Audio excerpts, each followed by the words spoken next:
नमस्कार बच्चों। आज आप खंड का व्याकरण, भाषा, बोली और लिपि और व्याकरण इनके बारे में सुनेंगे। तो वैसे तो आप जानते हैं कि भाषा अनेक प्रकार की होती है। पहले पहले जब मनुष्य आया था तो भाषाओं का आदान प्रदान संकेतों के आदान आज भी है। जो एक दूसरे की भाषा नहीं जानते, जैसे अपने यहाँ हिंदी चलती है, कई जगह पर तमिल, तेलुगु, कन्नड़, मलयालम ये भाषाएं चलती हैं। तो वहाँ केवल संकेतों द्वारा ही आदान प्रदान किया जा सकता है। इशारों के द्वारा ही हम किसी वस्तु को मान सकते हैं अथवा उसे दे सकते हैं। तो इसका भी हमें ध्यान रखना पड़ता है कि संकेतों द्वारा जो भाषा बोली जाती है उस भाषा को धीमे धीमे परिमार्जित होने में समय लगता है। जब समय आया तब धीरे धीरे जाकर भाषा का विकास। अतः भाषा हम उसे कहते हैं जिस समर्थ माध्यम के द्वारा हम अपने विचारों का आदान प्रदान मौखिक या लिखित रूप में करते हैं, उसे भाषा कहते हैं। अर्थात हमें अपनी कोई विचार समझाना है, कोई बात कहना है, तो अपने विचारों और भावों को जो जिस प्रकार हम उसे समझाते हैं उसे हम क्या कहते हैं? भाषा कहते हैं। अर्थात इससे पता चलता है कि मनुष्य अपने विचारों और भावों को प्रकट करने हेतु कई प्रकार के प्रयत्न करता है और धीमे धीमे उन ध्वनियों को रोककर संकेत द्वारा हंसकर वो अपनी भाषा को समझाता है। यदि कभी कभी हमें भाषा किसी दूसरे की समझ में नहीं आती तो हमें उसे समझाना पड़ता है। तो ये होती है कि भाषा के लिए एक निश्चित ध्वनि की आवश्यकता होती है। भाषा के लिए हमें एक निश्चित ध्वनि की आवश्यकता होती है जिसके माध्यम से एक व्यक्ति अपने विचारों और भावों को दूसरों तक पहुंचाता है और दूसरे के विचारों और भाव को समझता है। अतः जिस समर्थ भाषा के माध्यम के द्वारा हम अपने विचारों और भावों को आदान प्रदान मौखिक या लिखित रूप से कर सकते हैं उसे हम भाषा कहते हैं। तो आपको समझ में आ जाओगे भाषा किसे कहते हैं। ये थी भाषा जिस समर्थ माध्यम के द्वारा हम अपने विचारों का आदान प्रदान मौखिक या लिखित रूप से कहते हैं उसे भाषा कहते हैं। अब भाषा के रूप, भाषा के दो रूप हैं, एक तो मौखिक रूप, दूसरा लिखित रूप। अब मौखिक रूप में क्या है? मुख द्वारा बोली जाने वाली भाषा। मुख द्वारा बोली जाने वाली भाषा मौखिक भाषा कहलाती है। यह भाषा का प्राचीन और मूल रूप है।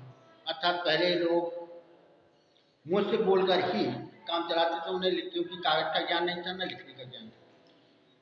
तो मौखिक भाषा ये भाषा का प्राचीन रूप है।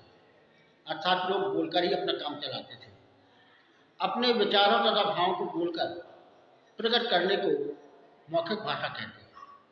तो ये भाषा थी बहुत प्राचीन काल की भाषा, जिसे लोग एक दूसरे से कहकर समझाते थे और एक दूसरे की बात समझ लेते थे।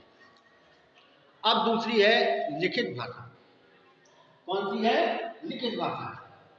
अपने विचारों और भावों को लिखकर प्रकट करने को लिखित भाषा कहते हैं। क्या कहते हैं? लिखित भाषा।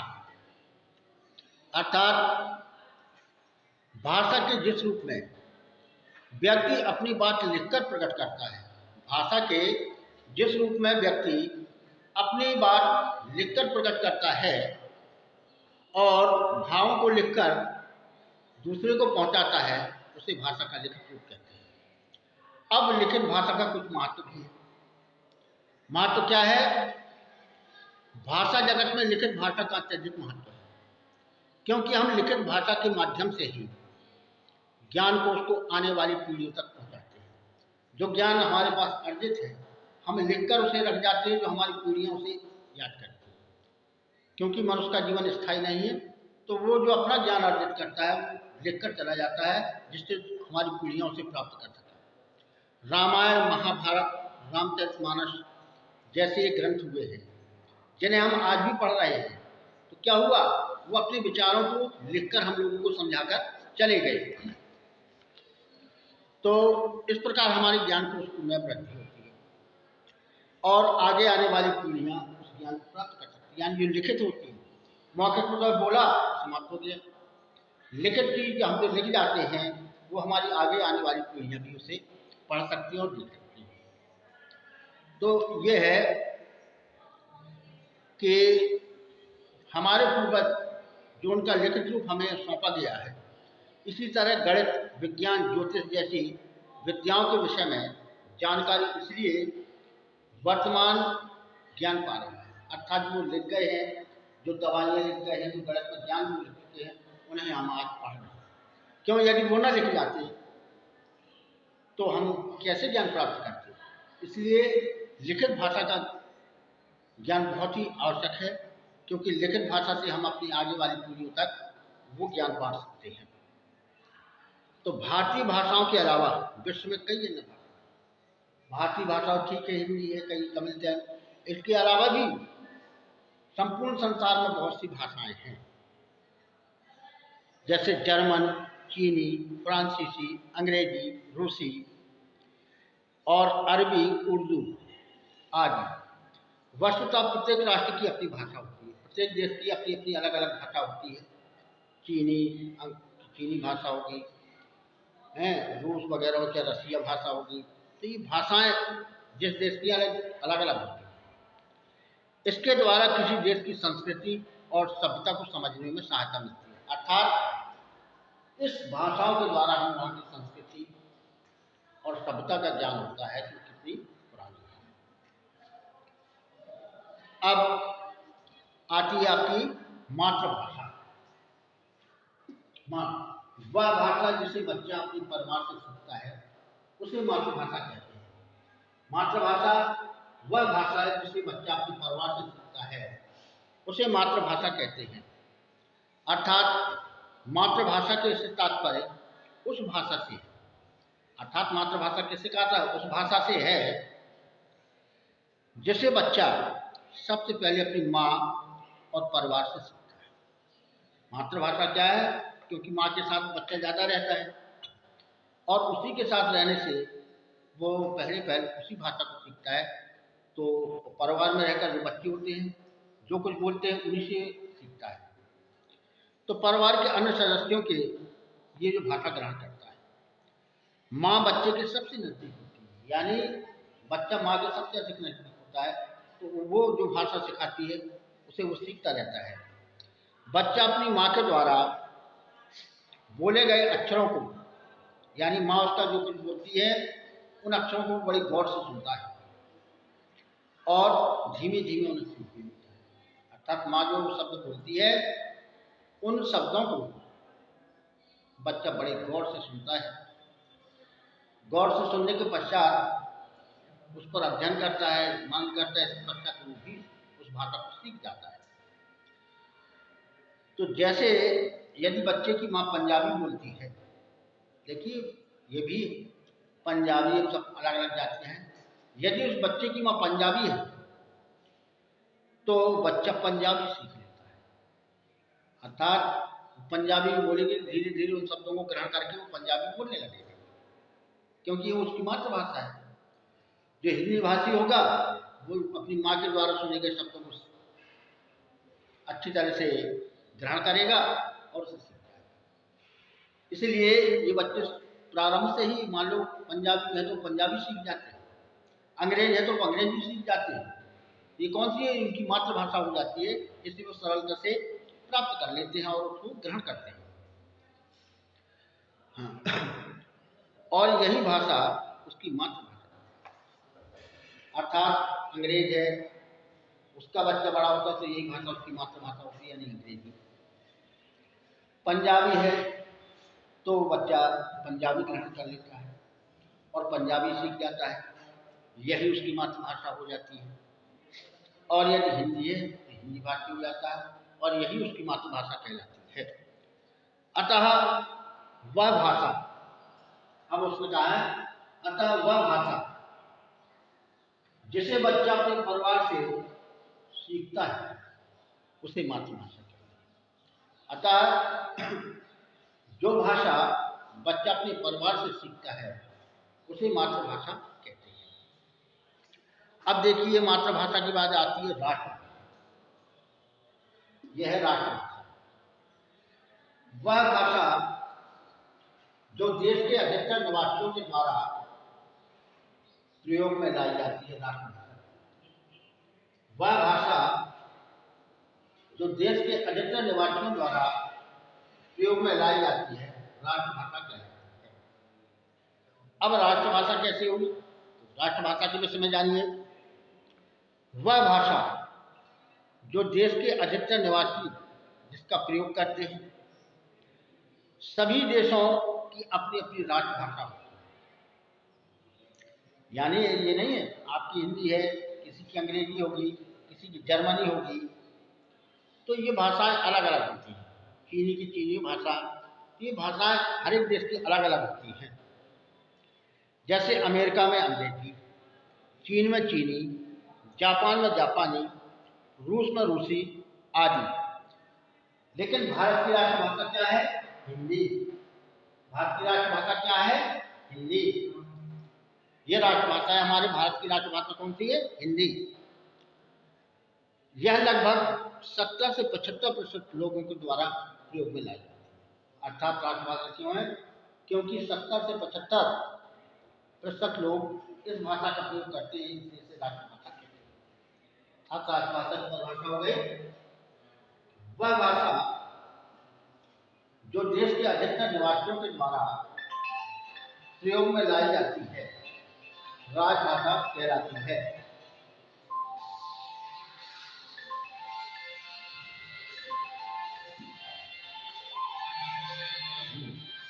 वह राजभाषा कहलाती है। वह भाषा जो देश के अधिकतर निवासियों के द्वारा प्रयोग में लाई जाती है, उसे हम राष्ट्रभाषा कहते हैं। जैसे हमारे देश की राष्ट्रभाषा हिंदी है, अमेरिका तरफ वहां उसकी राष्ट्रभाषा अंग्रेजी है, चीनी में भाषा चीनी है, फ्रांस में भाषा फ्रांस। अर्थात जिस देश की जो भाषा होती है उसे राष्ट्रभाषा कहते हैं। अब आ जाइए राजभाषा। राष्ट्रभाषा हो चुकी, अब है राजभाषा। वह भाषा जो देश के कार्यालयों व राजकाज में प्रयोग की जाती है, राजभाषा कहलाती है। वह भाषा जो देश के कार्यालयों व राजकाज में प्रयोग की जाती है, राजभाषा कहलाती है। अब राजभाषा में देख लीजिए, वह भाषा जो देश के बड़े बड़े कार्यालयों, जहाँ पर ये कार्य होता है, बैंकों आदि, जो भाषा अधिकतर प्रयोग में लाई जाती है, राजभाषा कहलाती है। जैसे भारत की राजभाषा अंग्रेजी तथा हिंदी तो, अर्थात यहाँ के कार्यालयों में, ऑफिस में, सभी जगह दो भाषाओं का प्रयोग होता है। तो राजभाषा की क्या है भारत की? हिंदी और अंग्रेजी, क्योंकि यहाँ हिंदी में भी काम होता है और अंग्रेजी में भी काम होता है। तो भारत की राजभाषा हिंदी और अंग्रेजी है। अमेरिका की राजभाषा अंग्रेजी, वहां हिंदी का प्रयोग नहीं होता, केवल वहां अंग्रेजी ही बोली जाती है, इसलिए अमेरिका की राजभाषा अंग्रेजी। तो हमारे भारत की राजभाषा क्या है? हिंदी और अंग्रेजी, ये दोनों हमारे यहाँ की राजभाषाएं हैं, जिनका प्रयोग हमारे बैंकों, कार्यालयों आदि सब जगह होता है। अर्थात हिंदी और अंग्रेजी आप दोनों भाषाओं का प्रयोग यहाँ कर सकते हैं। यहाँ के कार्यालय में दोनों प्रकार की भाषाओं का प्रयोग किया जाता है। अब आती है मानक भाषा। तो मानक भाषा विद्वानों व शिक्षाविदों द्वारा, जो हमारे विद्वान हैं, हिंदी के विद्वान, संस्कृत के विद्वानों व शिक्षाविदों द्वारा भाषा में एकरूपता लाने के लिए, शिक्षाविदों द्वारा भाषा में एकरूपता लाने के लिए जिस भाषा के रूप को मान्यता दी जाती है, जिस भाषा के रूप को मान्यता दी जाती है, वह मानक भाषा कहलाती है। क्या कहलाती है? वह मानक भाषा कहलाती है। तो लोग विद्वानों या शिक्षाविदों के द्वारा भाषा में एक रूपता लाने के लिए भाषा के जिस रूप को मान्यता दी जाती है वह मानक भाषा कहलाती है। तो ये होगा मानक भाषा। अब आ जाती है बोली। बोली का अभिप्राय स्थानीय तथा घरेलू बोली, यानी बोली किसे कहते हैं? यह किसी स्थान विशेष में अपनाई जाती है, अतः हम इसे कह सकते हैं कि ये भाषा का क्षेत्रीय रूप, अर्थात भाषा के क्षेत्रीय रूप को बोली कहते हैं। किसी स्थान विशेष में अपनाई जाने वाली भाषा, इसका क्षेत्र सीमित होता है। ये भाषा एक क्षेत्र में सीमित होती है, जैसे बुंदेलखंडी, भोजपुरी, अवधी, तो ये भाषाएं हैं। तो ये भाषा क्या, उनका क्षेत्र सीमित होता है कि ये बुंदेलखंड है तो बुंदेली बोली जाएगी। तो बोली में साहित्य रचना नहीं की जा सकती, अर्थात साहित्य की रचना एक बोलियों में नहीं की जा सकती। साहित्य की रचना भाषा में होती है, बोलियों में नहीं। लोकगीत, लोक कथा आदि ही उनको समृद्ध बनाते हैं। अतः हम कह सकते हैं कि भाषा का क्षेत्रीय रूप बोली है, जैसे भोजपुरी, हरियाणवी, बुंदेली, कन्नौजी, जोधपुरी। ये भाषाओं के रूप में जैसे बोली कहते हैं, और वहाँ की बोलियां भी कुछ नहीं होती, भोजपुरी अलग होती, बुंदेली अलग। तो ये भाषाएं तो जहाँ किसी स्थान विशेष में अपनाई जाती है, हम उसे कह सकते हैं कि ये भाषा का क्षेत्रीय रूप बोली। अब भाषा का अल्प विकसित रूप बोली कहलाता है, अर्थात विकसित रूप समृद्ध भाषा हो जाती है, लेकिन भाषा का अल्प विकसित रूप बोली कहलाता है। इसका प्रयोग सीमित क्षेत्र में ही किया जाता है, अर्थात जो क्षेत्र बताओ का बुंदेलखंडी है, भोजपुरी, तो उस सीमित क्षेत्र में ही इस भाषा का प्रयोग किया जाता है। इसमें साहित्य की रचना नहीं होती, अर्थात क्षेत्रीय भाषा में क्षेत्रीय बोली जिसे हम कहते हैं, उसमें रचना नहीं होती, रचनाएं होती है साहित्य भाषा। इनमें तो केवल बोली में लोकगीत व लोक कथाओं की रचना होती है। बोली में केवल लोकगीत या लोक कथाओं की रचना ही की जाती है, परंतु वे लिखित रूप से नहीं होती। इनका प्रचलन मौखिक रूप से नहीं होता है। अधिकतर जो लोकगीत गाए जाते हैं मौखिक रूप में, फिर उन्हें आप लिख लें, लेकिन इनका प्रयोग लिखित रूप में नहीं होता, बल्कि अधिकतर मौखिक रूप में ही होता है। हिंदी भाषा की 18 बोलियां, बताइए, हिंदी भाषा में 18 बोलियां हैं। एक आध दो नहीं, कितनी है? 18 बोलियां। इनके विपरीत भाषा बोली का विकसित रूप, अर्थात जैसे भाषा कहते हैं वो बोली का ही विकसित रूप है, और यह अल्पविकसित। तो भाषा बोली का ही विकसित रूप है। इसमें साहित्य की रचना की जाती है, अर्थात भाषाओं में साहित्य की रचना की जाती है, लेकिन बोली में साहित्य की रचना नहीं की जा सकती। इसका प्रयोग विस्तृत क्षेत्र में किया जाता है, किसका? भाषा। और बोली का बहुत सीमित क्षेत्र में किया जाता है, और भाषा का प्रयोग विकसित क्षेत्र में किया जाता है। भारत एक ऐसा देश है जहां विविधता में एकता है, जहां अनेक जातियां, अनेक बोलियां हैं। तो भारत ही एक ऐसा देश है जहां विविधता में एकता है। भाषा की दृष्टि से भी यहाँ विविधता पाई जाती है, अर्थात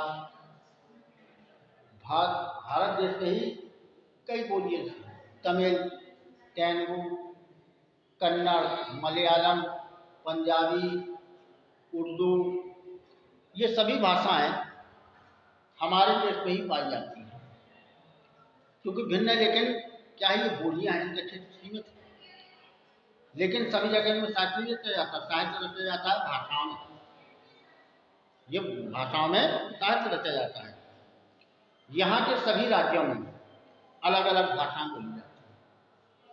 कहीं पर हिंदी में, कहीं पर मलयालम भाषा चलती है, कहीं कन्नड़ चलती है, कहीं तेलुगु, कहीं तमिल भाषा, कहीं महाराष्ट्री, कहीं गुजराती। ये भाषाएं हमारे राज्यों में अलग अलग भाषाएं बोली जाती हैं। तो हिंदी भारत की राजभाषा है। हिंदी भारत की राजभाषा के साथ साथ राष्ट्रभाषा है। अर्थात राजभाषा जिसका प्रयोग कार्यालयों और वहाँ किया जाता है, लेकिन ये राष्ट्रभाषा है क्योंकि 70 से 75% लोग इस भाषा का प्रयोग करते हैं, इसलिए इसे राष्ट्रभाषा भी कहते हैं। और राजभाषा इसलिए है कि कार्यालयों या अन्य क्षेत्रों में, बैंक वगैरह में काम हिंदी और अंग्रेजी दोनों होता है, इसलिए राजभाषा हिंदी और अंग्रेजी, और राष्ट्रभाषा केवल क्या है, हिंदी, क्योंकि वो 70 से 75% बोली जाती है। यह पूरे भारत में बोली जाती है और समझी और लिखी जाती है। पूरे भारत में अधिकांशतः ये भाषा बोली जाती है, समझी जाती है और लिखी जाती है।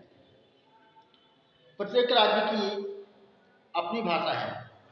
जैसे पंजाब में पंजाबी, गुजरात में गुजराती, असम में असमिया, कश्मीर में कश्मीरी।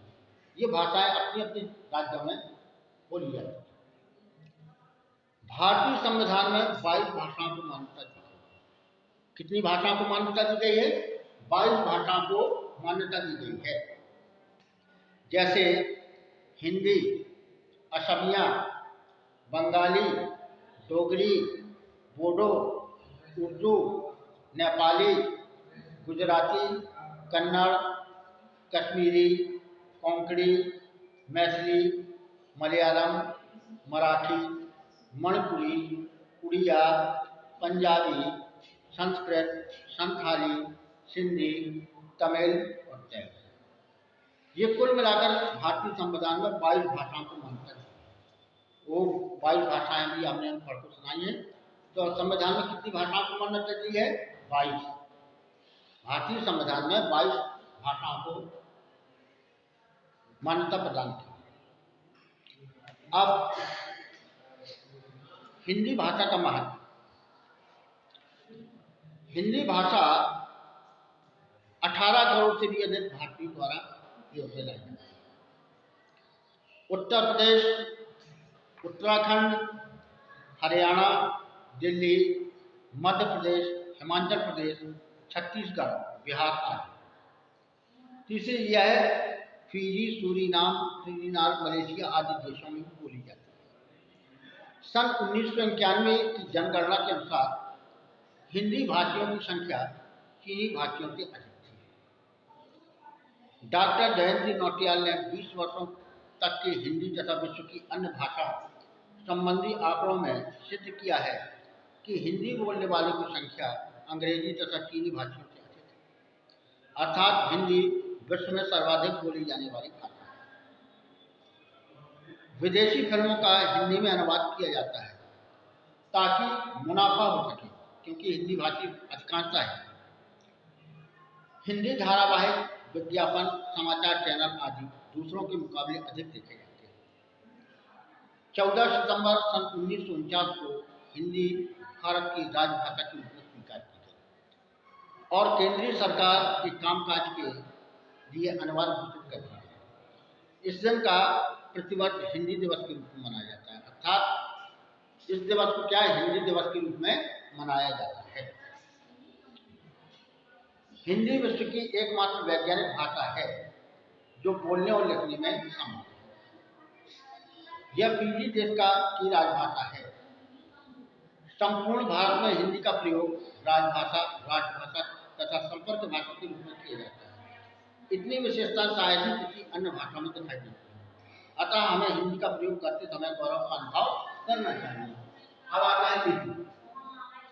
ध्वनियों को लिखने के लिए निश्चित चिन्हों वाली व्यवस्था नहीं की जाती। ध्वनियों को लिखने के लिए निश्चित चिन्हों वाली व्यवस्था लिपि कहलाती है। साथ भाषा और लिपि में मुख्य अंतर यह है कि भाषा लिखकर या बोलकर विचारों के भाव को व्यक्त करती है, जबकि लिपि भाषा को लिखने का है।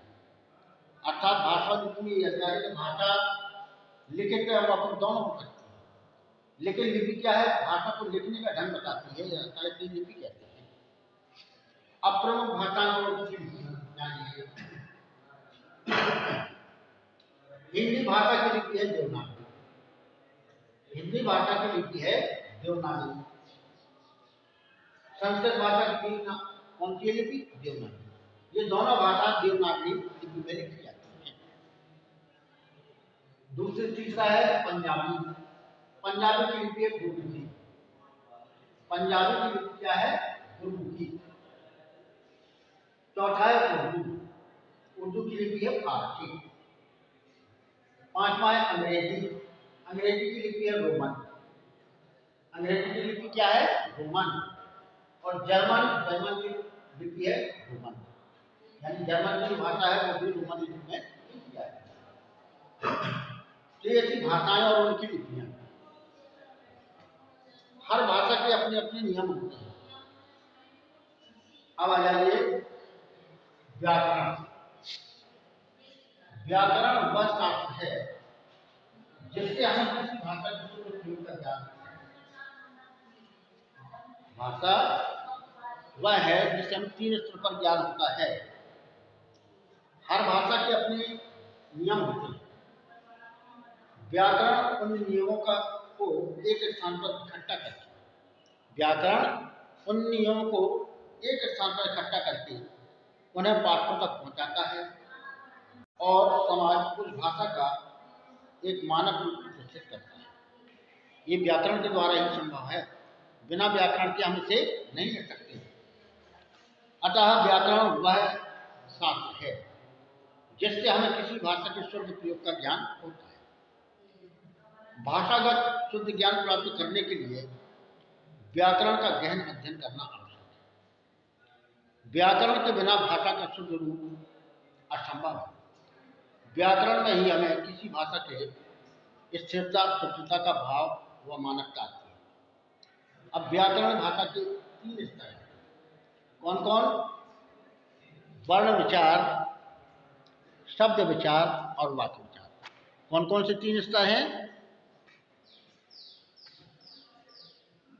वर्ण विचार,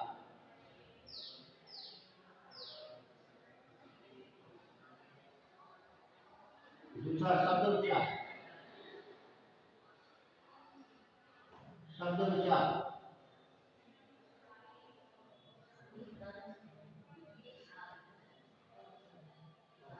और तीसरा है वाक्य विचार।